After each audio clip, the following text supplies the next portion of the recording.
ಇಂದು ಮಾಜಿ CM SM. Krishna ಅವರ ಅಂತ್ಯ ಸಂಸ್ಕಾರ ನೆರವೇರುತ್ತೆ.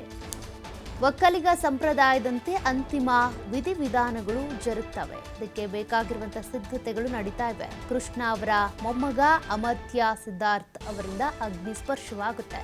ಡಿಸಿಎಂ ಡಿಕೆ ಶಿವಕುಮಾರ್ ಅವರ ಅಳಿಯ ಅಮರ್ತ್ಯ ಸಿದ್ಧಾರ್ಥ್ ಅಂತ್ಯ ಸಂಸ್ಕಾರಕ್ಕೆ 1,000 ಕೆಜಿ ಗಂಧದ ಕಟ್ಟಿಗೆಯನ್ನ ಬಳಕೆ ಮಾಡಲಾಗ್ತಾ ಇದೆ. ಅಲಂಕಾರಕ್ಕೆ 300 ಕೆಜಿ ಹೂವುಗಳ ಬಳಕೆಯನ್ನು ಕೂಡ ಮಾಡಿಕೊಂಡಿದ್ದಾರೆ.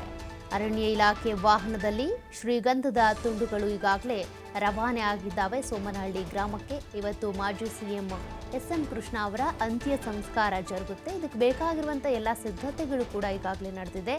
ಒಕ್ಕಲಿಗ ಸಂಪ್ರದಾಯದಂತೆ ವೇದ ಬ್ರಹ್ಮ ಆಗಿರುವಂಥ ಭಾನುಪ್ರಕಾಶ್ ಶರ್ಮಾ ಅವರ ನೇತೃತ್ವದಲ್ಲಿ ಒಟ್ಟು 15 ವೈದಿಕ ತಂಡದಿಂದ ಈ ಒಂದು ಅಂತಿಮ ವಿಧಿವಿಧಾನಗಳನ್ನು ನಡೆಸಿಕೊಡಲಾಗುತ್ತೆ.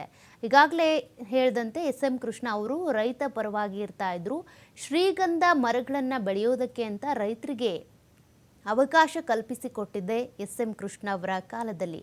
ಹೀಗಾಗಿ ಅವರಿಗೆ ಈ ಶ್ರೀಗಂಧದ ತುಂಡುಗಳನ್ನು ಅವರ ಚಿತೆಗೆ ಇಡಬೇಕು ಅನ್ನುವಂಥ ತೀರ್ಮಾನವನ್ನು ತೆಗೆದುಕೊಳ್ಳಲಾಗಿದೆ. ಹಾಗಾಗಿನೇ 1,000 ಕೆಜಿ ಈ ಶ್ರೀಗಂಧದ ತುಂಡುಗಳನ್ನು ಈಗಾಗಲೇ ಅರಣ್ಯ ಇಲಾಖೆಯ ನೇತೃತ್ವದಲ್ಲೇ ತರಿಸಿಕೊಳ್ಳಲಾಗಿದೆ. ಆ ಶ್ರೀಗಂಧದ ತುಂಡುಗಳನ್ನು ಬಳಸಿಕೊಂಡು ಚಿತೆಯನ್ನು ನಿರ್ಮಾಣ ಮಾಡಲಾಗುತ್ತೆ.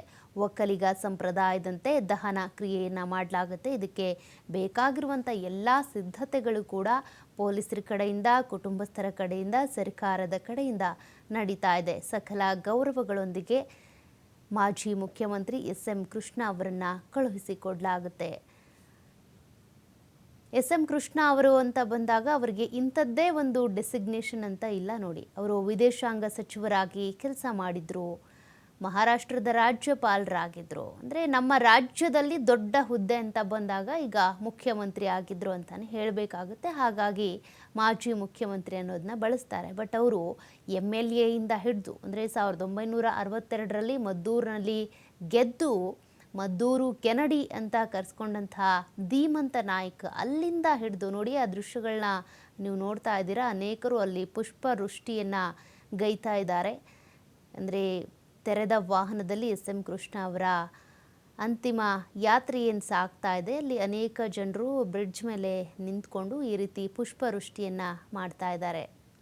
ಅನೇಕರು ಈಗಾಗಲೇ ಇಕ್ಕೆಲಗಳಲ್ಲೂ ಕೂಡ ಬಂದು ಅಂತಿಮ ದರ್ಶನವನ್ನು ಪಡ್ಕೊಳ್ತಾ ಇದ್ದಾರೆ.